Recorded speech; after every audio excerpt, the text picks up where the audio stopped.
లలితా మాతా శంభుప్రియా జగతికి మూలం నీవమ్మా శ్రీ భువనేశ్వరి అవతారం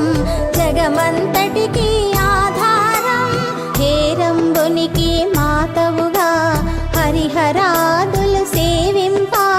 చండుని ముండుని సంహారం చాముండేశ్వరి అవతారం పద్మరేకుల కాంతులతో బాలా త్రిపుర సుందరిగా హంసవాహన రూపిణిగా వేదమాతవై వచ్చితివి శ్వేత వస్త్రము ధరించి అక్షరమాలను పట్టుకొని భక్తి మార్గము